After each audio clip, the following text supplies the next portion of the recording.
Hi, today I'm going to be modeling for you how to write a generalization based on text evidence. So I'm going to model this for you, and then you are going to start a document that we're going to work together to fill in one part, but you need to have that completed so that when we are back in school on Monday, we can do the rest of the document together. So first, I wanted to review what is a generalization. We talked about this yesterday in our live lesson, and a generalization is a statement that's true for a group, and it's true for the majority of the group most of the time.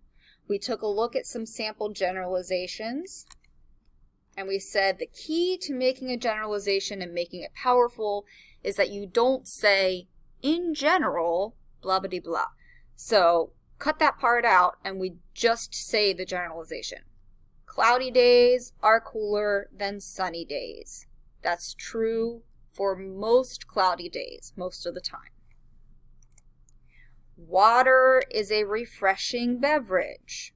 That's true most of the time. Bug bites are itchy.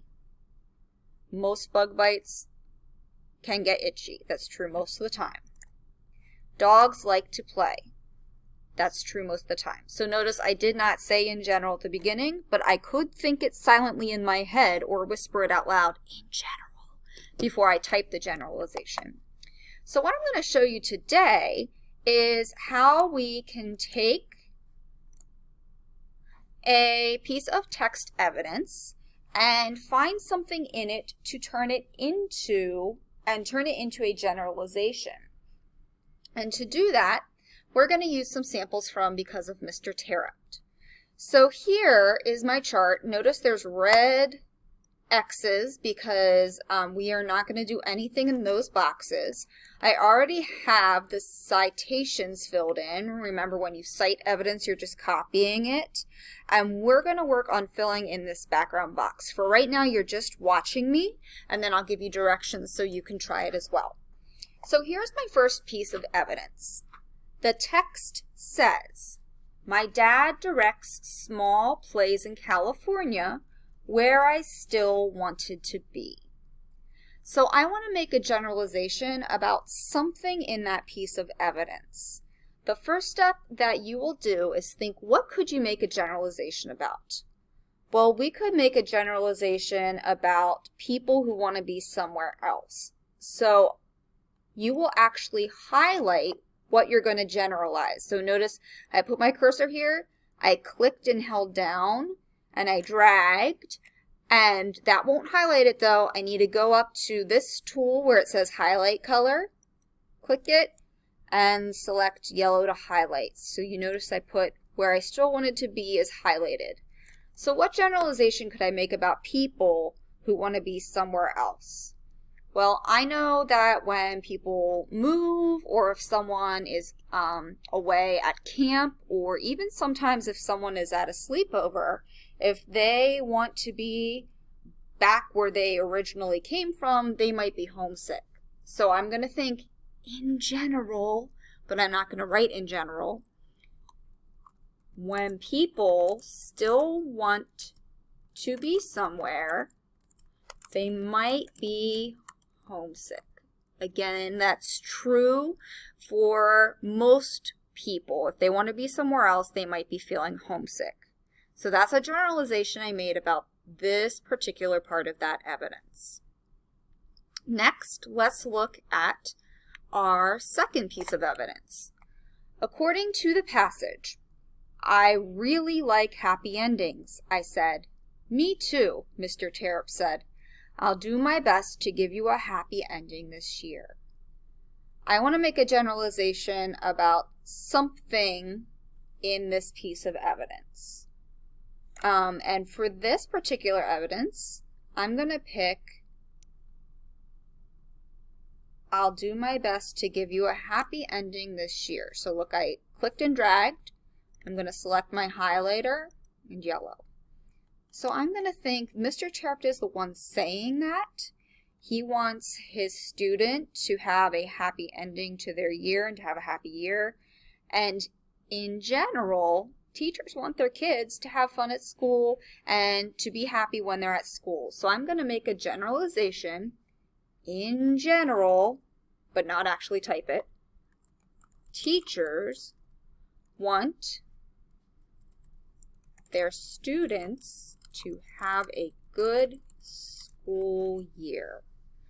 I would say that is true for most, if not all, teachers. My last piece of evidence.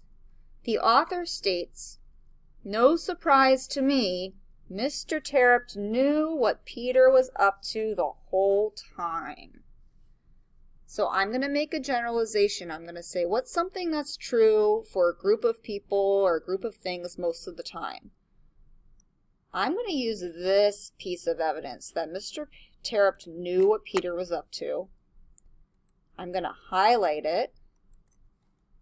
All right, Mr. Terrapt is a teacher. Peter's messing around, and Mr. Terrapt knew what was going on. I think in general that's true for most teachers. So I'm going to think in general, teachers know what kids are doing, even if the kids think they are getting away with something. So that's a generalization because it's true most of the time. Teachers really do know what's up, even if we don't let on that we do. Okay, so that's how we fill in this background part of our generalizations. We take a piece of evidence, and when we make it so that it's true for most of the group most of the time. So what you're going to do is you're going to go to the main Baby Yoda course page. You are going to find September 14th to 18th. Click on that. Find the Friday folder, click on that. And then you'll notice there's something that says Generalizations Based on Text Evidence, Guided Instruction. I'd like you to click on that, and on your page, when you click on it, it will have an option here that says something like My Document. Please click that so that you are able to see the document load over here. Remember, when you do that, it automatically is going to save a copy to your Google folder. So what I would recommend doing is once you've opened it up and have seen it in here, typing in the document over here is very tiny and hard to do. So I would like you then to close out of Schoology, go to your Google Drive, and find that. Since you just opened up, it should be at the very top, but if not, you can search for text evidence if you don't know how to spell generalizations, and it should come up. And we are, so here it is, Generalizations Based on Text Evidence. And I would like you to open that document up so that you have it ready to go. So I want you to make sure you can get to this in your Google Drive, because once we are back together live, or our next live session that we have, if we would need to do virtual, fingers crossed not, that we all can get into this document, because we are going to work together to pick something from each of these and write a generalization. You are not filling in this chart today.